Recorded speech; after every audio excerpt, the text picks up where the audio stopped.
If there was one worldview that stands out with a history of improving society and advancing freedom, would assignments help students evaluate this on the merits? There is no perfect world or person or any movement without its rogue spoilers. But are there skewed assignments that devalue a preferred belief system and favor inclusion and mediocrity instead? One could easily argue that Christianity is lumped in as just another religion to be avoided. Christianity is also unfairly deemed guilty as the others that disrupt civilization, while the destruction from other belief systems is ignored.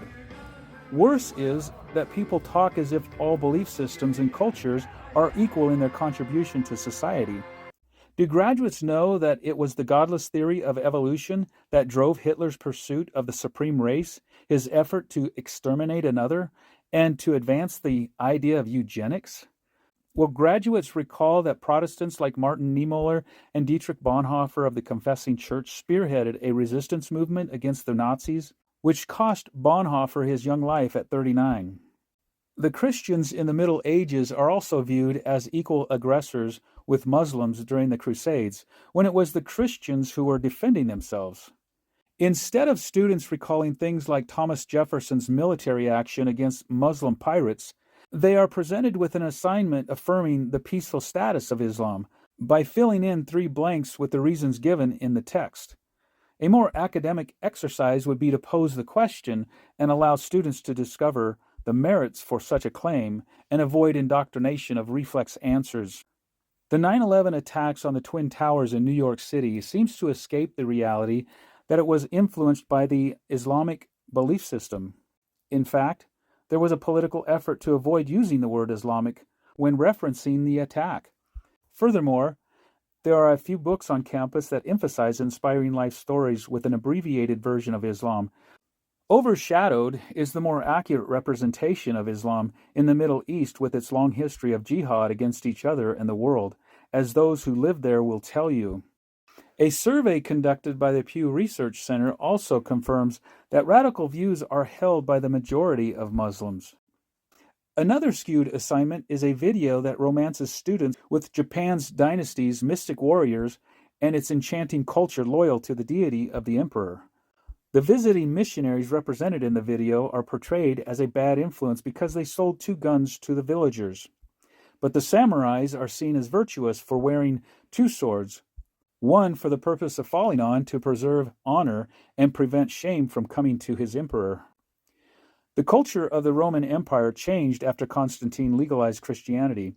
Considering the emperor as a deity doesn't survive in a biblical Christian culture, yet Christianity may not be found as even one of the factors that caused the fall of Rome.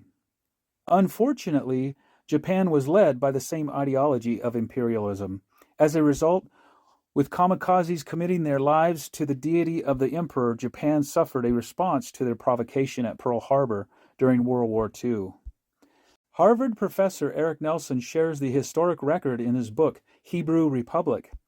He concluded that our form of government was most influenced by the same biblical theology influencing European political thought, not Greek philosophers.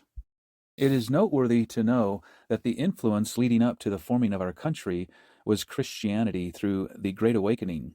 This occurred between the 1730s and 1770s. The impact of that movement, which was a continuation of the Reformation, was felt on the shores of America and Europe. It's worth noting that the 3 branches of government can be found starting at Exodus 18:13, Deuteronomy 1:9, and Deuteronomy 17:18. The Old Testament is actually filled with civil code that is in practice today, one of which Abraham Lincoln may have read regarding slavery, which is Exodus 21:16. Whoever steals a man and sells him, and anyone found in possession of him shall be put to death. Socialist and author of The Story of Civilization, Will Durant of the early 1900s, confessed in the 1970s before he died that his life mission was to fool people and to infuse our history with secularism and the Catholic Church with socialism. Is it reasonable to expect education to untangle these matters instead of exacerbate them? Yet another misguided and misleading assignment exposes students to the common indoctrination of doing without religion and the Christian heritage of our country is virtuous. The assignment describes some Christian doctrine only to properly identify it as something left behind before progress is made with the humanist age of reason. The problem is the before and after concepts considered in the assignment represent progress with the works of historic figures that were Christians or heavily influenced by Christianity. For example, the image of the geocentric universe of the past is compared to the progress said to be made under the godless Enlightenment years, with the image of the heliocentric universe, which is an accomplishment of the church leader Nicholas Copernicus, not one who is hostile to Christianity, as the assignment implies. And I can tell you, unfortunately, these skewed assignments are delivered with top-rate efficiency by hard-working, organized, good people. Be on alert. Curricula are not without agendas and the influence of lobbyists.